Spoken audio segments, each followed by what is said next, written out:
Okay, good morning, everybody. Welcome. Glad to see you. We're going to have to work on getting everybody here a little bit earlier so we can get started more on time. But anyway, let's start with some introductions of some people that are either new or haven't seen for a while. Manny, not going to get you off early, easy this morning. Amelia, you want to introduce yourself? I know you've been here before, but probably most of the folks don't know who you are. Amelia, are you there? Yes. Is it for me? Well, yeah, well, I was talking to Amelia, but she Oh, hasn't come on. So, Manny, why don't you reintroduce yourself? of course. It's great to be back. I'm Manny Villa. I'm the Chief Information Officer for Sahuarita Unified School District. Been here for a long time and took off a little bit, and I'm back. So it's great to see Mylan, Henry, Mark, Ilana, everyone. So it's great to see you guys continue with this great initiative. So thank you, Steve. Great, thanks. And so, Manny, that's a new position for you. Is that what you said? That's correct. Starting from July 1st, I started as the new CIO for Sahuarita Unified School District, and that's the reason why I haven't been able to attend the meetings. But from now on, I'll be here and early as always. Sounds great. Thanks, Manny. Manny used to be one of the first people on our meetings. Congratulations, Manny. That's awesome. Yeah. Thank you, Mylan. Appreciate it. Hey, Steve, I was able to get off my mute now. I apologize for that delay. Okay. So, Amelia, you want to introduce yourself, and then later we'll have you kind of give us an update. Sounds good. Yes. So Amelia Days, I'm Vice President of Workforce Solutions here at the Wireless Infrastructure Association. For those of you who may not hear of the Wireless Association, so we represent the companies that really make up the ecosystem of broadband infrastructure. Everybody from a wireless perspective, carriers, AT&T, Verizon, to some of the smaller ISPs. Our membership also includes some of the service providers, and as I mentioned, infrastructure providers like the Crown Castles, American Tower, and so forth. So as an association, we are very focused on internet for all. Get started for you today. Yeah, I'd like to have a bacon, egg, and cheese burrito. I'm sorry, excuse me. Who is that? That's Somebody's ordering breakfast. Yep, somebody's ordering breakfast. Please mute. If I know who that is, I would mute them. But as then we're very focused, as I mentioned, on making sure that everyone has internet access. And so we do that through advocacy, public affairs, and workforce development initiatives. So we're happy to be able to support Arizona in those initiatives. Great. And of course, Bill DeAugustino has been a regular participant with us. And actually, I'll be talking a little bit later, Amelia, about doing a program on workforce development in the next few weeks. Excellent. Well, we have to support that. Great. So give me a second here.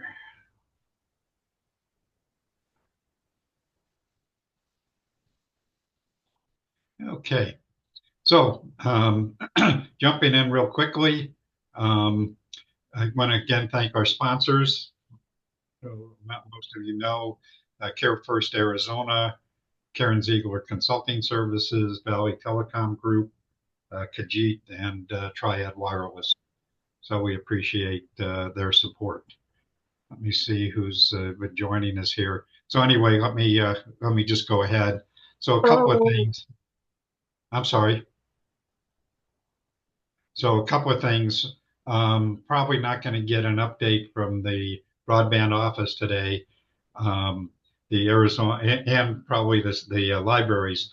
The Arizona Library Association is having their conference today, so we probably won't see Mala and Anthony and several, and I think Aaron's going to be there.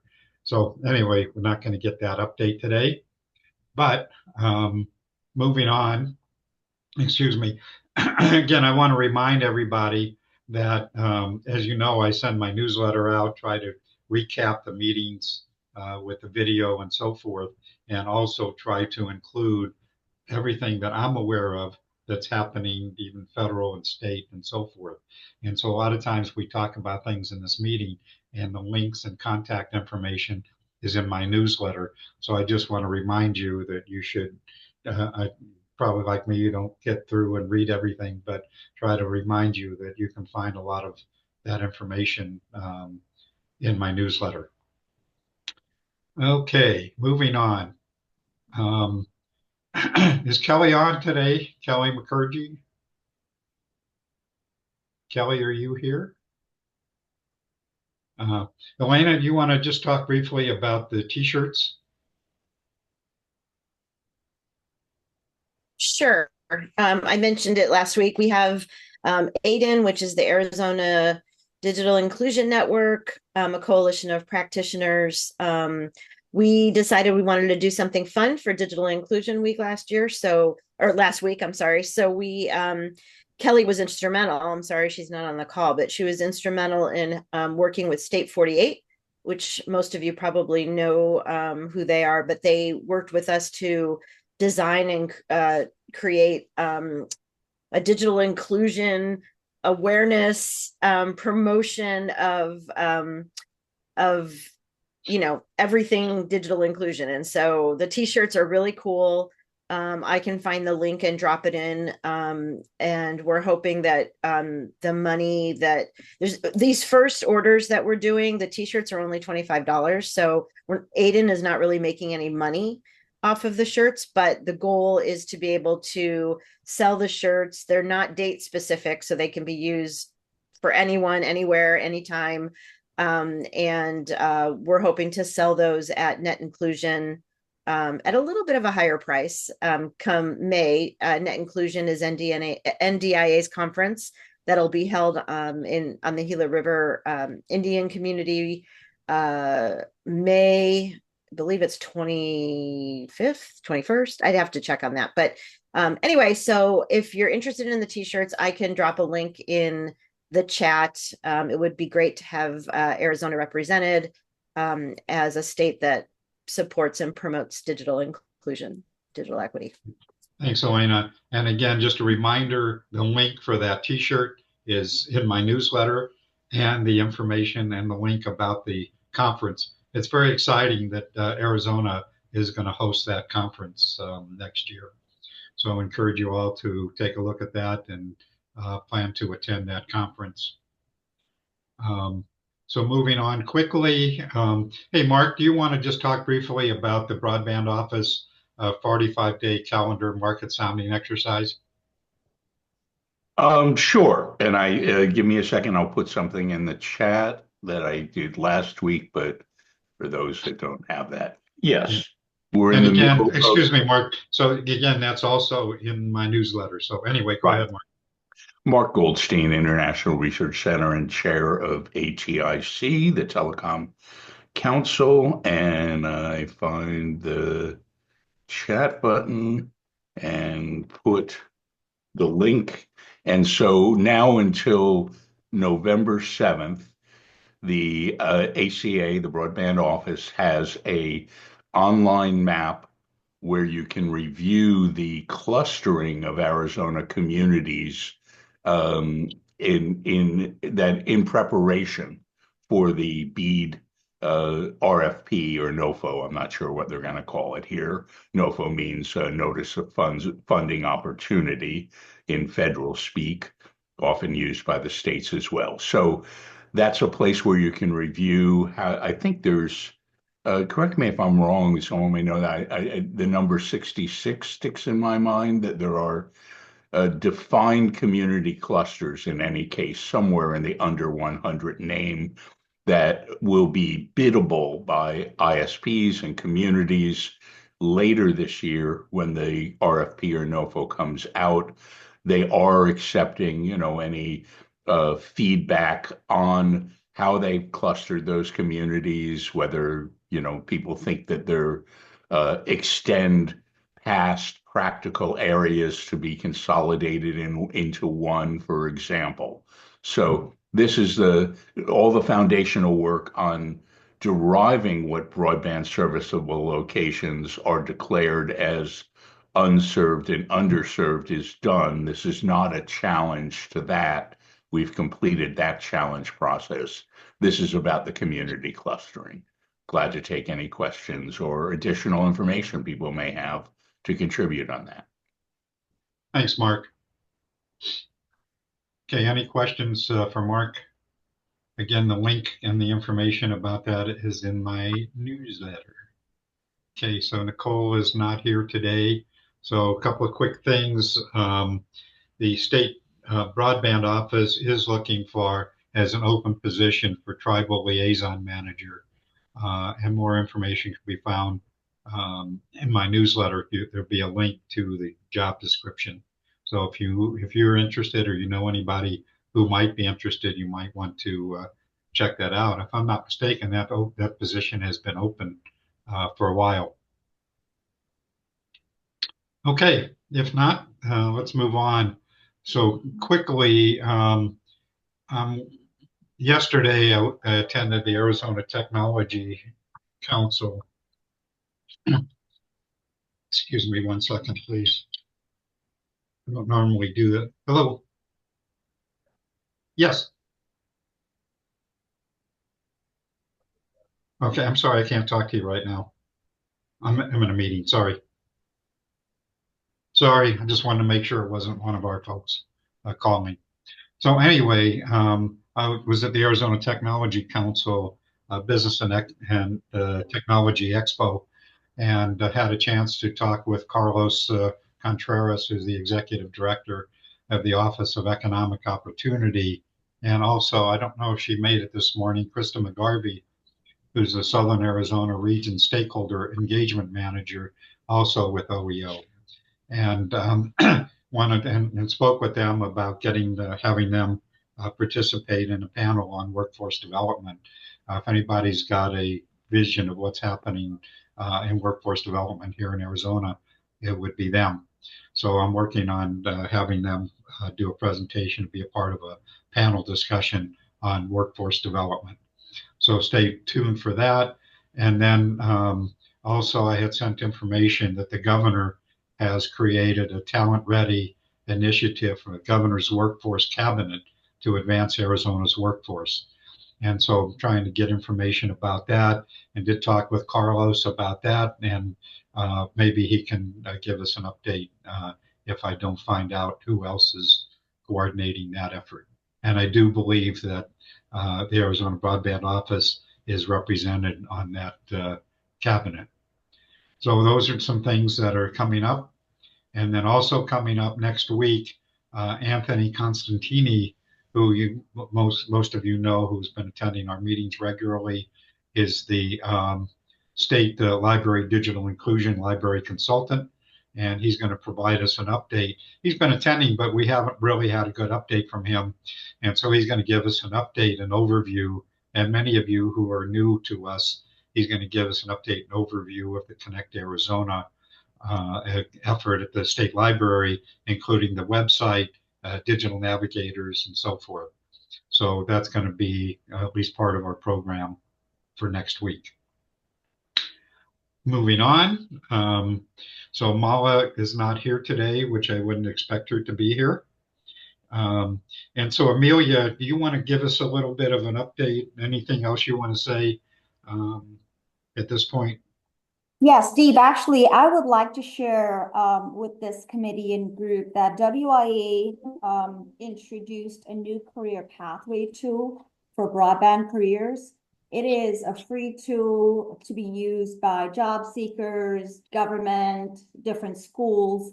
You know, as we think about laborers or the workforce, what we're finding is a lot of folks are not aware of telecom and broadband jobs and careers. And I say careers because these are not just good paying jobs, these are careers. So we really spent a lot of resources to develop this career pathway tool that exposes folks to essentially all the components of our industry. You think about what goes into design, what career opportunities are available in design, what are available in build, what are available in maintain, and what are available in supporting the network. And so I'm going to link here in the chat so folks have access to some details, the pathway, so you can actually access this tool. What the tool allows you to do is you can look at it nationally, you can look at it by the state of Arizona and see the current job openings within the different occupations. You can see what kind of training and education you need to be able to get that job, what the salary might look like, and really gives you some insight as to what the current state of job opening looks like. What I will tell you is we have over 800 job boards linking to this website. It is a current state of job opening, so it's not a futuristic look. But if folks on the line, have links to other job boards that they would like us to include and build into this, we can absolutely include those. Okay. Thank you, Amelia. And, you send that to me and I'll make sure it goes out in my newsletter. Sounds great. Thank you, Steve. You bet. And so, Jason, I see that you've joined us. So I want to introduce Jason Tamura. Met Jason last night, and we're going to hear from him in the future. But Jason, you want to introduce yourself real quickly? Absolutely. Thank you for the opportunity. My name is Jason Tamura. I'm the Market Development and Planning Director for Wire Fiber, a company originally known as Accipiter Communications out of Whitman, Arizona. We've grown up a little bit here over the past 5 years and are expanding our network to help bridge the digital divide, right? We're overbuilding not hundreds, but hundreds of thousands of homes that are already existing in footprint on the west side of the valley there here in Phoenix. And my job is to build relationships with people on the ground floor to understand what's happening in the environment, and then also to let them know, right, whether it's you all, local HOAs, municipalities, that we are a local company that is engaged at the community level, and we love to hear and receive feedback from people like you who know and understand our state better than anyone else. Great, Jason. I'm glad we ran into you. Any questions for Jason? Okay, so Paul Wagner, can I put you on the spot for a minute? And you want to just give people a quickie who you are, but also about the grant that you submitted, the competitive grant that you submitted. Paul Wagner. I'm a professor at the University of Arizona. I'm the director of the Cybersecurity Academy, which works on partnering with K-20 education, either developing programs, developing teachers to be able to teach cybersecurity. We also run the Cybersecurity Clinic, which is there to provide cybersecurity assessments and awareness training for nonprofits, basically underserved or under-resourced organizations that don't have their own IT or cybersecurity workforce. And we partnered with the Center for the Future of Arizona and AZ Cyber Initiative to put in a digital equity and cybersecurity awareness grant. So it was roughly $10 million over the 4-year period, but it's designed to kind of bridge the gap, not so much from the technology and the access point of view, but making sure that citizens are secure as they go through that. So it was tied to the statewide digital equity plan and trying to fill those gaps of the education and awareness piece, not so much the technology and access piece, which a lot of other groups are already. Okay, thank you, Paul. Appreciate that. So moving on, any other announcements before we get to Gordon and a presentation this morning? Michelle, I think you're looking for some volunteers. Do you want to talk about that real quickly? Correct. Good morning, everybody. Michelle Simon, Pima County's Office of Digital Inclusion. We do have a link on Volunteer Match. And I'll make sure that you have it, Steve, so you can include it in the newsletter. But we are looking for people who want to volunteer with our office, be it that they're supporting in our Learn to Earn classes, or that they're supporting the digital navigators. So anybody that's interested, we'll make sure that that link is in the newsletter, or you're more than welcome to email me at your convenience. Thanks so much. Great, thanks, Michelle. Any other announcements before we move on? Okay, so I'm pleased to again welcome Gordon Fuller, who many of you know. He's actually been here. Well, he's been attending pretty regularly, but he also has presented a couple of times. You know, every once in a while you meet somebody who's just extraordinary. And I'm trying not to embarrass you, Gordon, but Gordon is one of those people. Yeah, we could do that. I gotta get some more coffee. Goridian, please mute. So anyway, Gordon, I hope I didn't embarrass you, but Gordon is, many of you know, is blind, but he is a disability advocate, a creative technologist, and also represents an organization for Planned Systems Technology Organization. And so he's going to talk about, he sent me a note and I couldn't resist having him come and present for us. So he's going to talk about Communities of Tomorrow, a vision of a connected, immersive city through spatial computing. So with that, Gordon, I'm going to shut up and turn it over to you and see if you're ready to rock and roll. We most certainly are, and thank you so much, Steve. Well, it's a joy and an honor to be here with such a distinguished and august group of peers and people looking ahead. That's where I tend to dwell at Fuller Vision. We're always about 10 months, we hope. It was 10 years ahead. And in this area of broadband, it's kind of interesting. My signal may come and go a little bit because I'm in Santa Fe, New Mexico at this time. We've been here visiting with the Santa Fe Institute and other organizations. And the tent has gotten bigger. But back when I started into this line of things, after living in Tucson and advocating for public access cable television, as 200 channels were coming into our town, and they were going to do what? They were going to kind of swamp our community-based arts and culture workers, which I was representing as a commissioner of arts and culture at that time.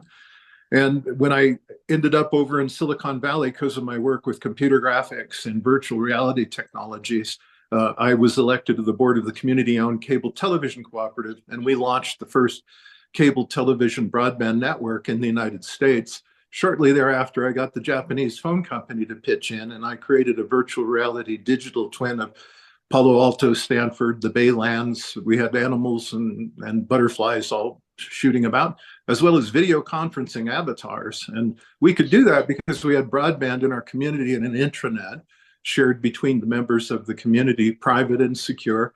But for me, that was kind of the vision of what the future might hold for us as we look ahead and how people might use technology rather than little squares, genies in a bottle, soaps on a rope to get our information, knowledge, connect to each other in the world. I thought it could be much nicer if we could recognize the institutions, the streets, the community, the amenities that are part of our community and gather together with people in those places. So that world of today is indeed the interactive game world. When I came to Santa Fe here in 1999, having launched that virtual city in Palo Alto in 97, I thought I would come here and I would create virtual art galleries, and we'd have streaming video gallery openings and artist studios and things like that. I visited all the top art galleries with a friend who's a famous artist. And then at the end, I visited the gentleman running the Plaza Cam, who was the IT guy for this part of the state. And then I found out they had one T1 line serving northern New Mexico. So there you go. You can get a little bit ahead of yourself when you wander too far from the West Coast, was sort of my conclusion. But here I am back. We've been meeting with the Santa Fe Institute, an organization called Redfish. We'll share that in the link there. And with also people that have been, we spent yesterday with Medicine Men and at the Hamish Pueblo, and Roger, help me out there, Kayla, Fragua. Yes, Roger represents, among other things, 21 tribal entities in Arizona. And we're embracing the concept of how rural, as well as urban, cities of tomorrow might use these technologies through a marriage of several technologies. And that's the 10 minutes, I hope, in the future part, where we use AI agents, technologies that assist us in accessing, finding, and locating things that we're hoping to discover for various reasons in our lives. As today, we've used these miserable things like Gargoyle and Farcebook, and forgive my whimsy, to access knowledge, to connect with each other. The great promise of the internet, which was going to bring everybody together and connect the world, sort of ended up in kind of a place where, predators up in the clouds definitely take full advantage. And the idea of how this might serve our rural communities and tribal communities is laudable, to think how so many have used and benefited from the internet. But the part that's been missing is the mycelial type connections down on the ground level where we live, in those relationships that we count on every day, the people we work with, where our kids go to school, where we shop, the streets, the landmarks, the parts of the world where we live. And that part is indeed where the world of tomorrow comes. Augmented reality, the idea of appending to the world around us and the physical objects, the connection to the knowledge about those things, the links that bring us together as a community. As we see what's happened in the South and Florida, and in our own recent experience with fires and all of the calamities that are now befalling our world with the changing climate, the things that have extinguished so many civilizations right here in our state, as we see the ruins of an ancient people that 1,000 years have been abandoned. That should have been a little bit of a warning that things change sometimes. And when they change, we need to be ready to work with it. And so I'm hopeful that the kinds of technologies that we see coming with environmental sensing and all of these things can be overlaid with these AI technologies, as well as the future for 3D spatial computing, spatial mapping. The new kinds of job skills I see there are very different than the ones that will build this infrastructure. In fact, that's the thing that I wanted to imbue with you all today.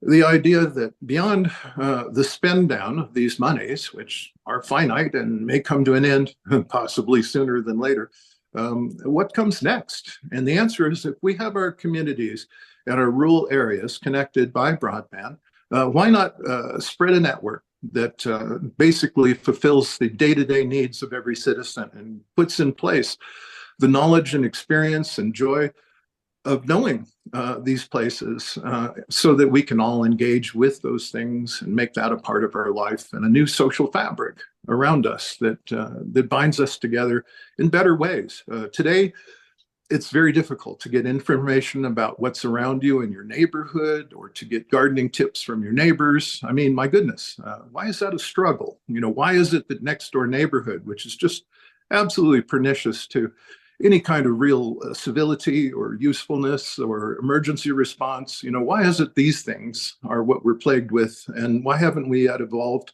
from the ground up the kinds of community-based infrastructure that supports our customs, our traditions, reflects our diversity, our uniqueness? And so that belief that I've held now for over 40 years is now being manifest in these new tools and technologies.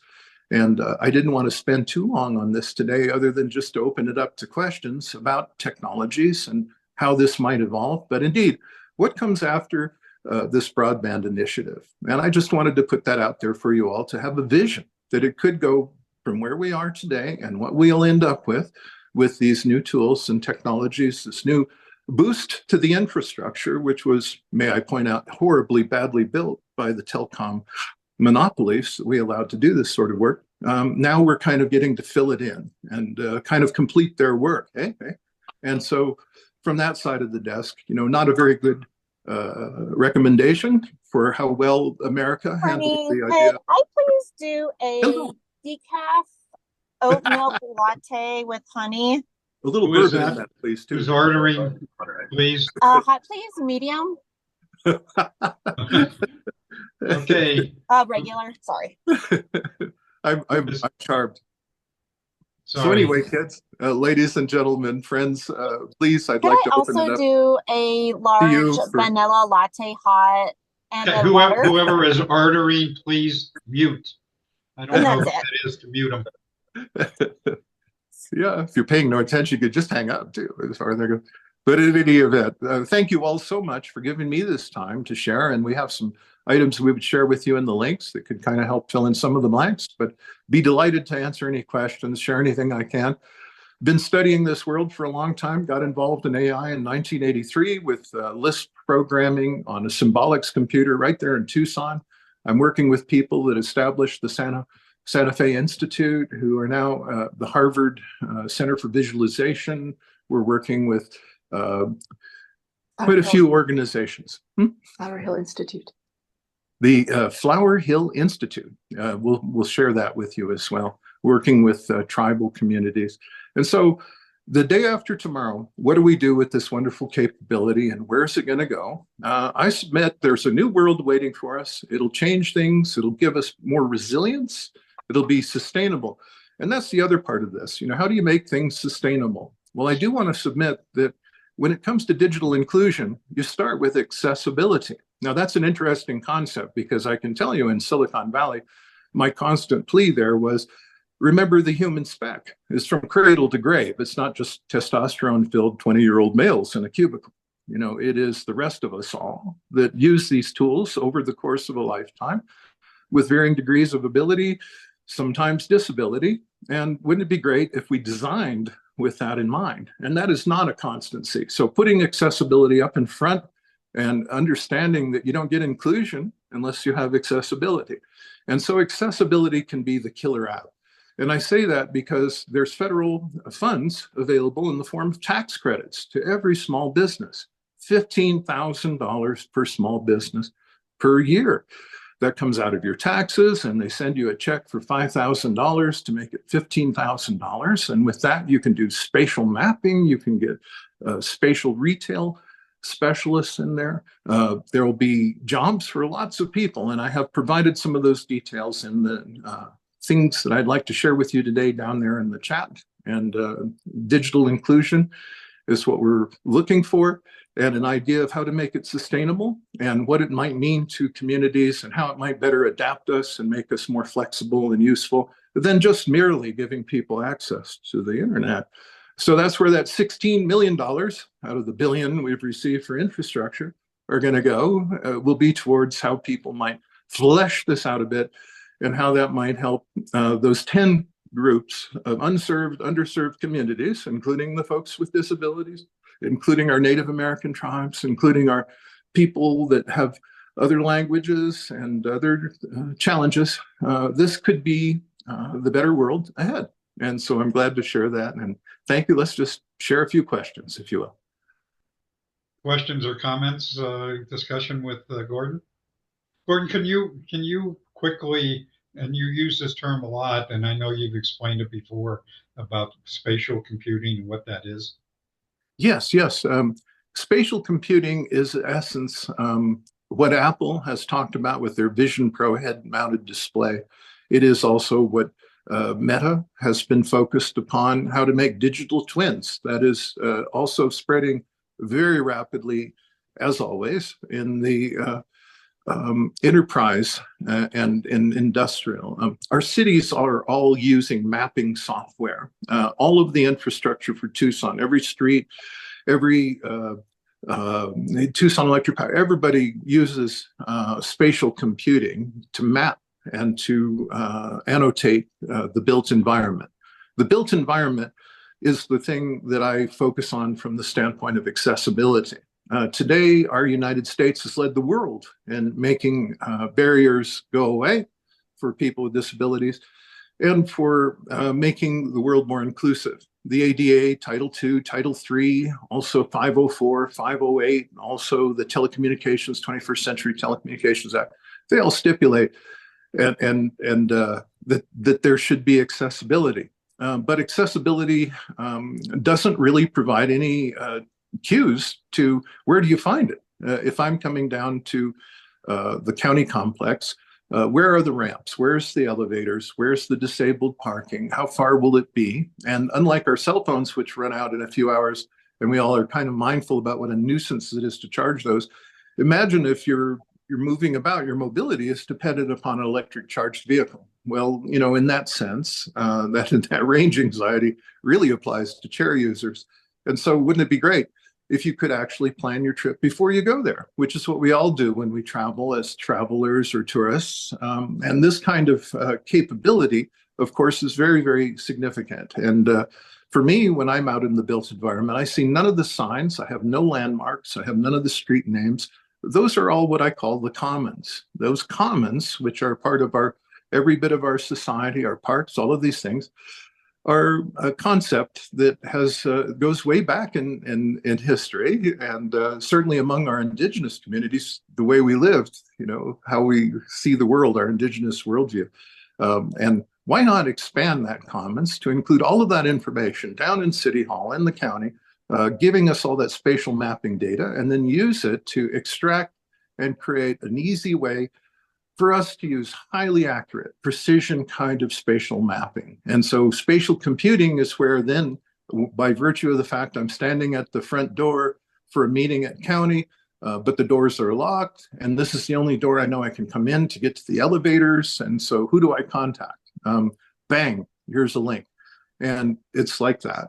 When I'm standing in my front door and I see someone in the neighborhood I don't recognize, perhaps that person is part of our community, and there's a little flag that says, that's Freddie. His sister would like to talk to him. If you see him, please let him know that they can make the call for him at the center. And by the way, he wears a size 12. Do you have some shoes? He's looking for some shoes. So, I mean, we could just kind of get more engaged, more sharing, more caring, more ability to work together by just simply creating a map of our community and then linking to that map all of the things about that community. The plays that the Borderlands Theater Company has done in the barrios, those could be, instead of evaporating into our memory, it could be, and they are recorded, but then they could be placed so tourists coming around could hear the story of the barrio, see the plays that have been done, watch the fiesta, listen to the music. And so having the world kind of better at our fingertips, obviously facilitated, as we are all starting to do today, by the AI type agents, by associating all of these things, these patterns that are so normal for us humans together in ways that aren't under the control of predators up in the clouds, but are based on a community shared corpus, and those being completely private, secure, and encrypted in a peer-to-peer distributed network, rather than, again, up in the clouds under the control of one centralized authority. And not a appealing thing to do if you're trying to get the most efficient design, if you're trying to get the lowest level of latency, that is the slowness with which things come to you. All of that can be improved, and you can avoid a lot of cost, a lot of expense, and it can be something you do yourself with an old laptop. Your organization's content could be delivered when people come to your neighborhood and they're looking for your nonprofit. Then boom, all your schedules, everything. Same stuff could be available on the web, but again, most people looking for that kind of information may be at your front door as they're arriving at the theater. So there you go. Spatial computing. Thank you, Gordon. So what's unique about Gordon is not only is he an advocate for people with disabilities, and he's reminded me that's probably the best terminology to use, but he also has a very unique background in technology development, community, and so forth. And so I have had numerous conversations with Gordon, and it's been very enlightening. He actually, as I've been talking with Gordon, he reminded me when I was in high school, one of my best friends was deaf, and that was quite an experience at that time. And of course, that was a few years ago, but it's been great having that conversation with Gordon. So I want to just open it up and see if people have questions, comments, thoughts about Gordon. We do want to do another session on needs of people with disabilities, because, and I've said this before, is that we've had a lot of discussion about seniors and students and so forth, but we really have not spent a lot of time, not just us, but I think generally, in talking about BEAD and digital equity digital inclusion about the needs of people with disabilities, even though it's one of the areas that should be included in the funding. So with that, I'm going to shut up. Anybody have any other thoughts, comments that they want to share? Yeah, Gordon, this is Henry Goldberg. I was just wondering, do you have a pilot project envisioned to show how this would all work in a community and then estimate what the costs are of implementing it, that type of thing? Certainly, I would be delighted to share that with you. If you wouldn't mind, Steve, if you could hook us up, I'll be glad to put some information out there with examples. None of it is gathered together in one place at this point. I may be incorrect about that. I'll have to think about that a little. But all of these things are trend lines that point ahead. And the real difference is when you do it in a distributed community modality. And quite a lot of this is done in industry. The industrial metaverse is evolving very rapidly, and that facilitates people who are building solar microgrids and community-based infrastructure. It's a technology that is gaining traction all over the world, and a lot of it is used in the interactive games. Our young people are much more. We all grew up going. I'm 70 years old. We all grew up going outside. The generation after us, they spent a lot of time indoors as latchkey kids. Then this current generation, they're extraordinarily comfortable being in 3D worlds and hanging out together. It's safe places that they can exchange privately and securely with each other. And so the interactive game community points more to the kinds of capabilities we have. And our idea is simply to extend that interactive game experience to the physical world around us and make it more of a normal part of our use. And that's coming just very, very rapidly. As I said, right now, the enterprise people are picking it up. And there are examples that I'll definitely put those together and we'll share them. So thanks for asking that. All right. Any other questions or comments for Gordon? Yes, good morning. Thank you so much for sharing, Gordon, a little bit about your story, a little bit about the need of our community as our state to support all our community members. My question is there a preferred kind of mode of communication you prefer, like whether it's an email or a phone number, Well, today it's built into all of our smartphones and mobile devices. There are screen readers. And so that means any textual graphical information that is in a communication, whether it's a website or an email or text, can be readily accessed. At present, they're kind of crude about describing the imagery. For instance, the Zoom call, it would say, a number of people around a screen, something like this, but that's okay. I understand. We're just kind of getting rolling on these things. But just think 10 minutes into the future, how this will be. Right now, I heard of a young man from Romania, of all things, who's put together an AI vision device like Jordi from LaForge.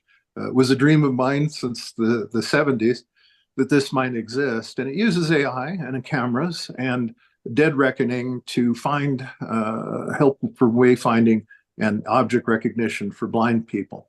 I can't wait to see how well that's implemented. I know immediately that it would be a lot better if the community in which that device is being used had a very high resolution spatial map available. The kinds of things Esri is doing and many people are doing. Our space satellite imagery now has that kind of resolution, as you've probably noticed from news coverage of things. So the world around us is ever more becoming revealed. And that is, in fact, what I think of as the age that's coming to us will be the age of awareness.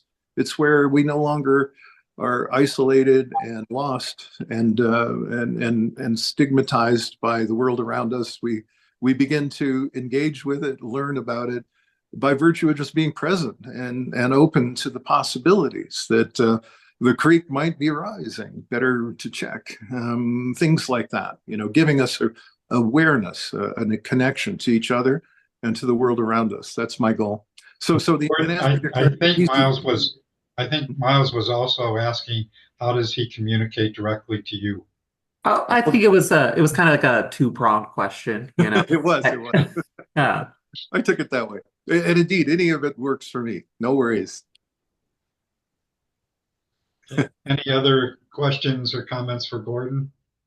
So let's move on. Moose, you want to introduce yourself again? I know you've been here before, but I saw your note and reminded me that we definitely want to perhaps next week, and we can talk about that offline. But you want to just introduce yourself, and then you and I will talk about getting you scheduled. Yeah, thank you for giving me the opportunity to present. First of all, my name is Mustafa Ansari. I go by Moosh. I grew up in a small town in Iowa, and nobody could really say my whole first name, and so it just kind of stuck. But also, I have one of my project managers, Garrett Henderson, who's going to be doing the presentation. Garrett, if you could introduce yourself. Yeah. Oh, before I say that, I work for the Navajo Tribal Utility Authority, and we are the Navajo Tribe's utility company. And we do broadband, gas, water, electric, solar, you name it. But one of the reasons that we wanted to present to you guys is we have a wonderful opportunity to build a business incubator as well as develop a Navajo cloud. And Garrett, sorry, go ahead. Yes. Good morning. Steve, we've talked in the past. We had We a have. Zoom call. But good morning, everybody on the call. It's been a good the meetings that I've been on have been very informative, and it's really nice to see how everybody's collaborating and also, you know, what's going on and how we're planning for the future. My name is Garrett Henderson. I am the Navajo Tribal Utility Authority's Communication Systems Division Project Manager. So I work closely with Moosh, my boss, and we go after grants. We seek new opportunities and how we could build infrastructure and provide, you know, services to our Navajo people here in Arizona, New Mexico, and also parts of Utah. So First, talk with Garrett and when I was working on and want to get back to actually talking about public networks. And so it was recommended that we should talk to the Navajo people. And so that's how I got to Garrett. And then, of course, that led us to Moosh. And so there you have it. So I apologize, Garrett, and that we really haven't gotten back with you, but really appreciate that you've been attending our meetings pretty regularly. And so, Moosh, glad to meet you guys, and I'll talk to you after this meeting about getting you guys scheduled if next week or week That sounds after wonderful. works for you. Yeah, thank you so much. You bet. Okay, are there any other announcements anybody has? Oh, there are a couple of other things. Let me just check my notes here real quickly. Let me see here.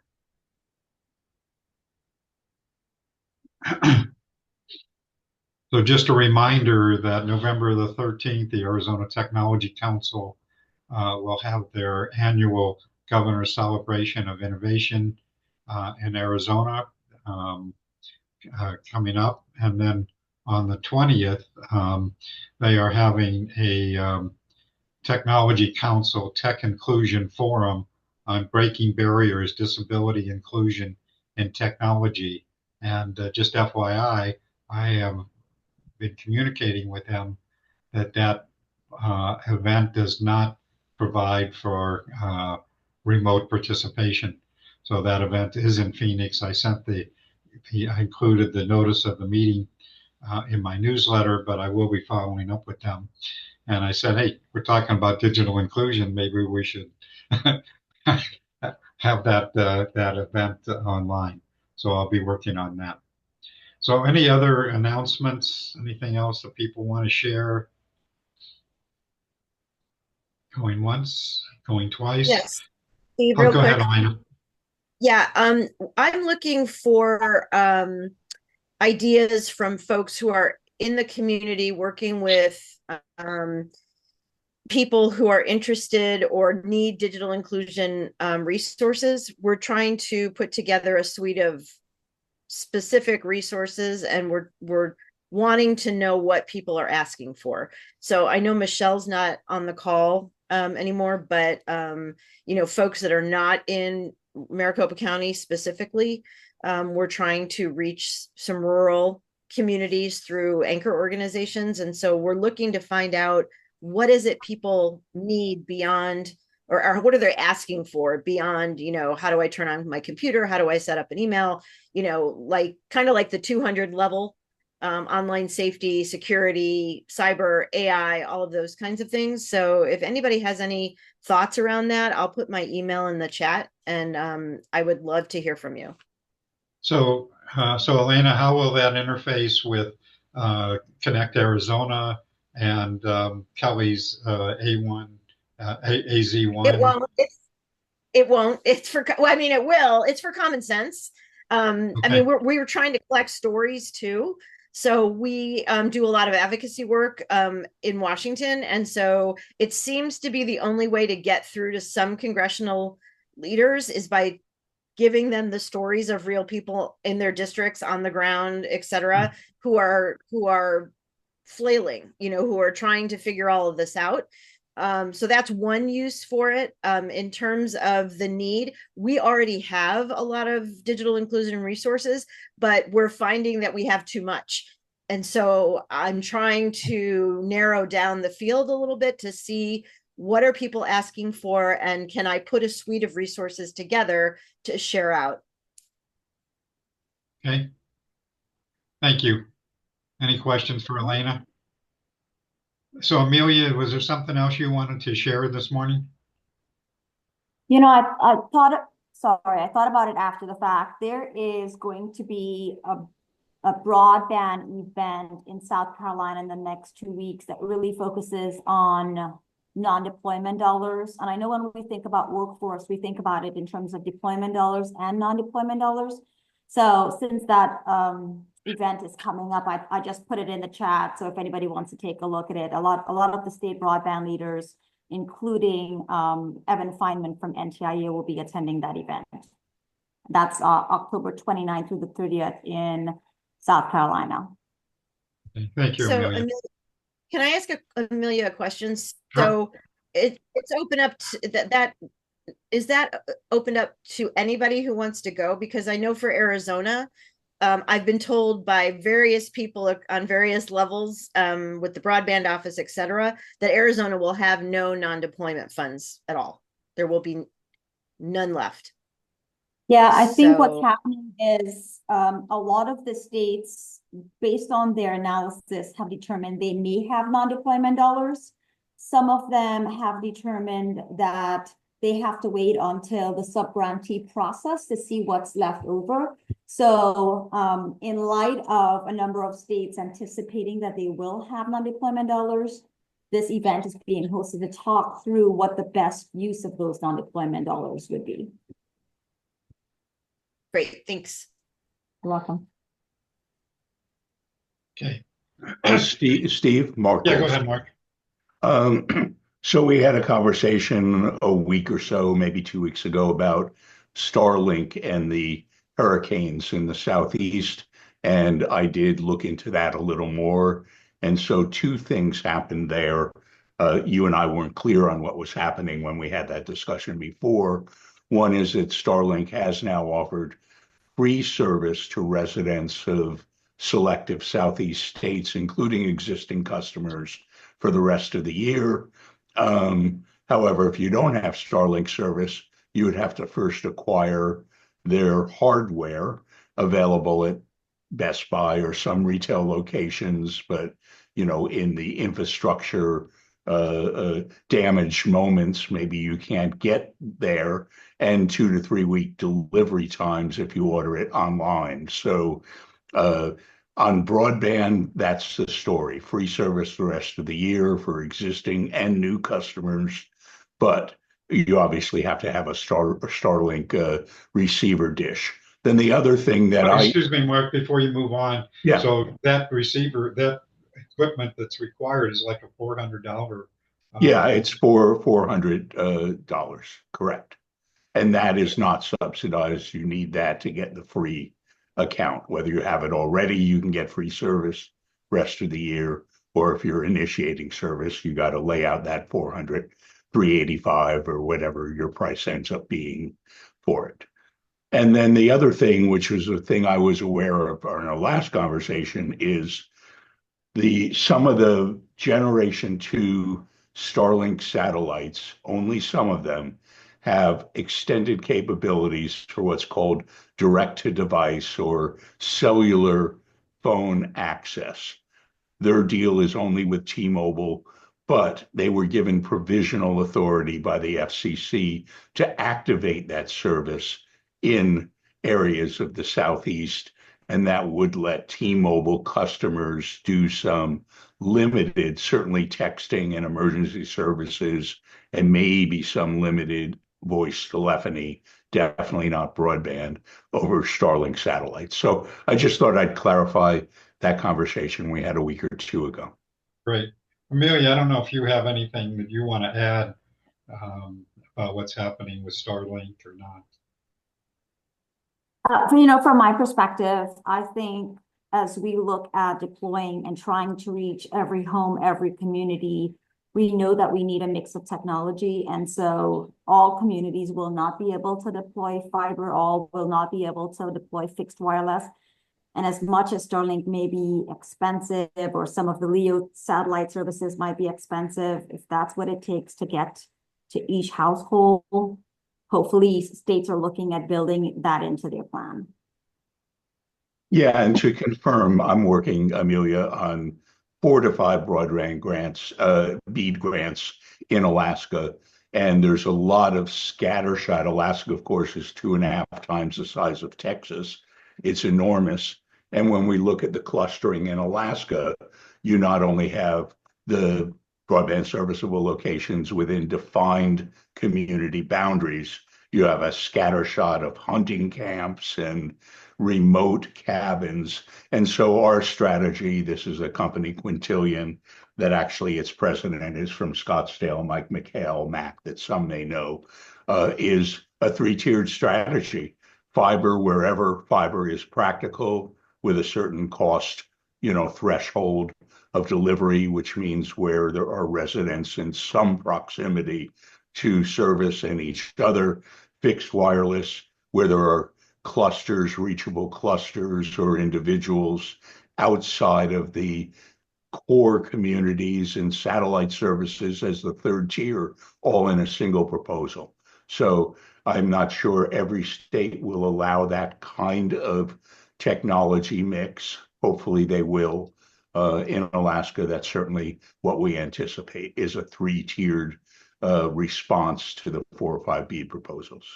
Yeah, I think what's happening is NTIA, because of number of comments, requests, and maybe some pushback on the fiber only solution, has now, asked for feedback from the states on a mix of technology approach. And based on some of the comments we've seen from a number of key players, that this mix of technology makes the most sense if we are going to spend these dollars wisely. Right. Okay. Any other questions, comments, announcements for this morning?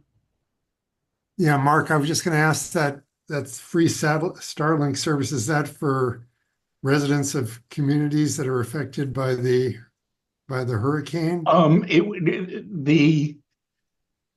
The activation of the satellite service was very specifically to North Carolina. In fact, perhaps only a fraction of it.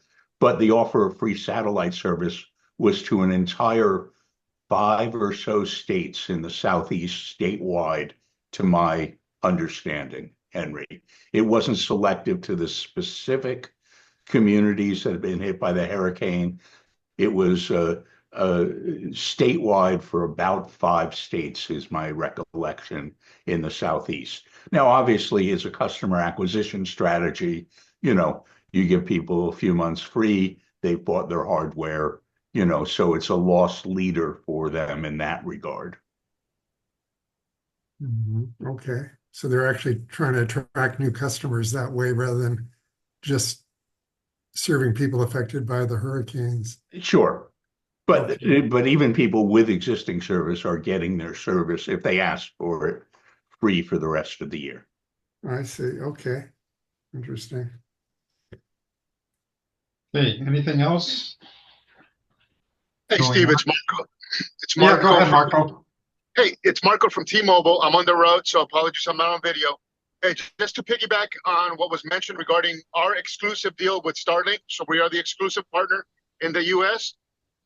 The fact that you can text message basically anywhere, as long as there's clear line of sight to the sky, that's coming, and it's going to be live by the end of the year for everybody in the whole nation. So we're working towards that. The FCC obviously stepped in and said, hey, let's get this done sooner than later so that the people that are affected by the hurricane can at least communicate via text message. Voice and data is coming in 2025, 2026. So we are going to have coverage everywhere as long as there's clear line of sight to the sky. Yeah, thank you for that, coming straight from the source, T-Mobile. Frankly, other mobile providers have different satellite deals to bring that kind of global service, but the Starlink satellite LEO constellation is by far the most mature, with about 7,000 satellites or so in the sky right now. And so T-Mobile will really be first to the game with a global capabilities of that sort. Other mobile providers will follow on with their partnerships with Project Kuiper, which is Amazon's LEO constellation that hasn't yet launched, just a few protos, and so on. But thank you for adding on to that. Yeah, And so Mark, Bill the other one is, Augustine. I'm sorry, go ahead, yeah, Brian. yeah, I was just gonna say the other one is AST, which recently launched, their satellites as well. And, we've already demonstrated direct to cell site, direct to cell for that as well. And they'll be building out their constellation over the next couple of years as well. Right, Brian. Brian's with AT&T, so AST is AT&T's partnership for similar global capability. Thank you. As well as I'll also add Verizon in there. They're partners with AST as well. Oh, are they? Okay. Yeah. Yes. I thought someone was partnered with Kuiper, but I could be wrong. Maybe not. And Bill Augustino, you popped in here. Did you want to add anything? I did not. Oh, okay. I thought you were getting ready to to share something. So, okay. Anybody else have anything else? Any questions or any comments? If not, Victoria, good to meet you last night in person. And I believe that we are done. Manny, again, good to see you. And hopefully we'll see you regularly. Okay. Thank you all.